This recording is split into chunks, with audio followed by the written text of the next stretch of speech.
Hello, everyone, and welcome to the Copy Breakdown series.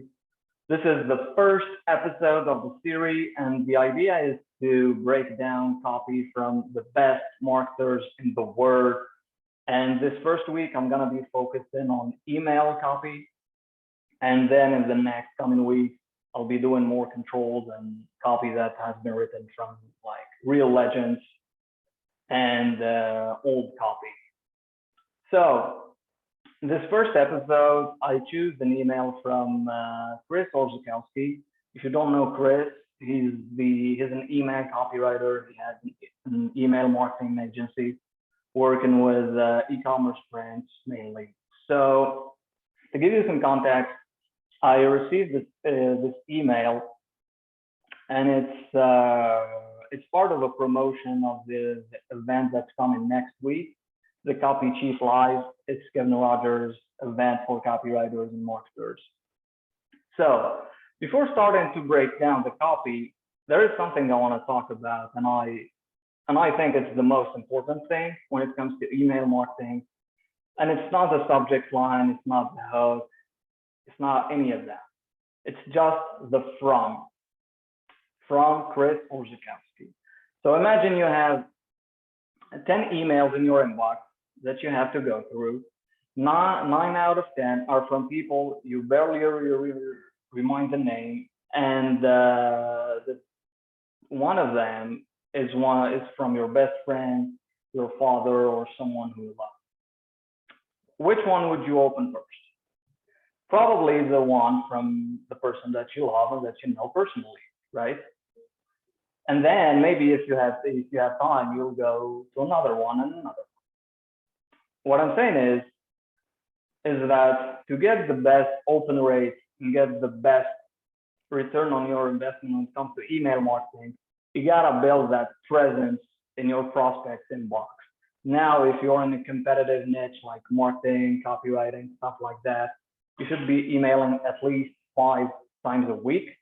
If you're in something more, not very marketing oriented, you can email 3 times a week.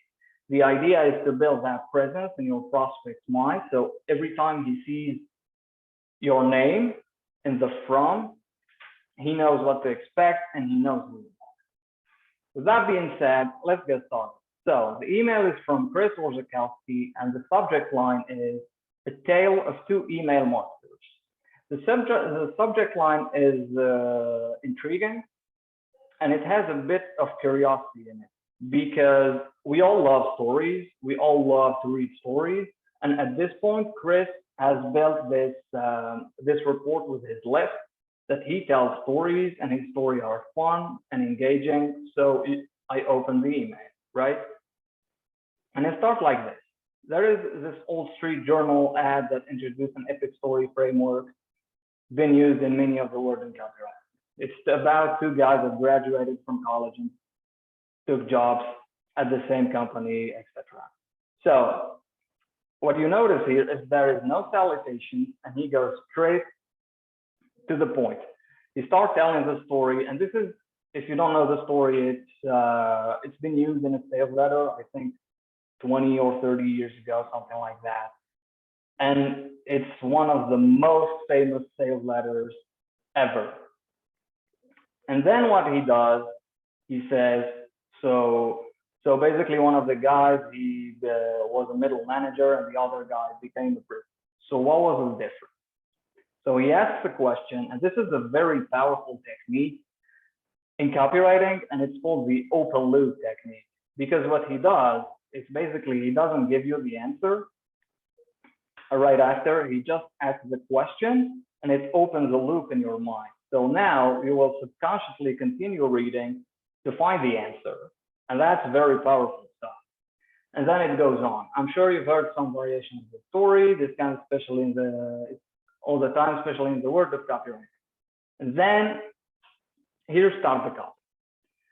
In this section, what he's doing is basically listing the pain points of a copywriter. However, he's not saying, he's not doing it in a direct way. Like if you're a copywriter, you may be struggling with this, that, and the other thing.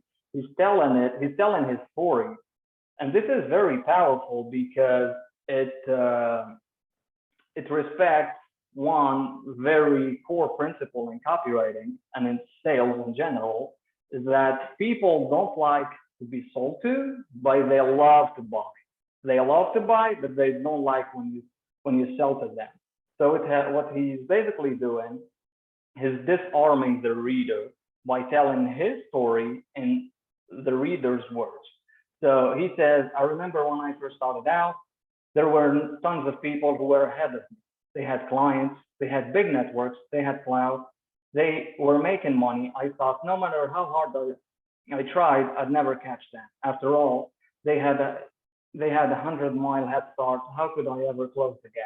Let alone build a business that was bigger than theirs. Here, he basically took all the pain points of someone new to copywriting who's struggling with his career, maybe he's been doing it for some time, but is still struggling. And he put it all in this story. Then it's funny how things work out. Because when I look back at some of the copywriters I looked up to, my business is now bigger than theirs. And what this is doing, it's basically giving hope to the reader. Like, you can do this because I've done it, but he's doing it in an indirect way, which is very powerful again, because it's disarming the reader. Then he reveals kind of the mechanism. So what was the difference? So now it goes full circle and he answers the question that he asked here. He closed the loop, basically. And it comes down to one word, leverage. If you understand the theories of leverage in business, you can grow and scale and earn more money than all of your competitors. This is the promise. So now you may be wondering, where do I learn about leverage? And here's your answer. I'm so into the concept of leverage that it's one of the key themes of my upcoming talk at this year's Freelancing Transformation Bootcamp. I'm not sure if I can relieve all the intimate details about my presentation, but here's what I can tell you. If you want to learn the core principles I've built my business on, which allowed me to create my own digital products, courses, coaching programs, and even my agency, then you'd better get your ass there. The call to action couldn't be clearer than this. And the event is almost here, and the price ticket goes up very soon. So in this paragraph, what Chris is doing is basically making it a problem. If you want to learn the core principles, and what I love about this is that he gave two options, because as a freelancer, you can either go the route of building your own agency and hiring people, that kind of stuff, or you can go the route of creating your own products, coaching and stuff. And he promises the two. If you want to learn the core principles that allowed me to create my own courses and coaching and even my agency, then you better get your ass in. And he ends up the email with some scarcity, and the price goes up very soon. Clear call to action with the link and the timer. That's pretty much it for today's breakdown. Let me know, guys, what you think of it, and see you on the next one.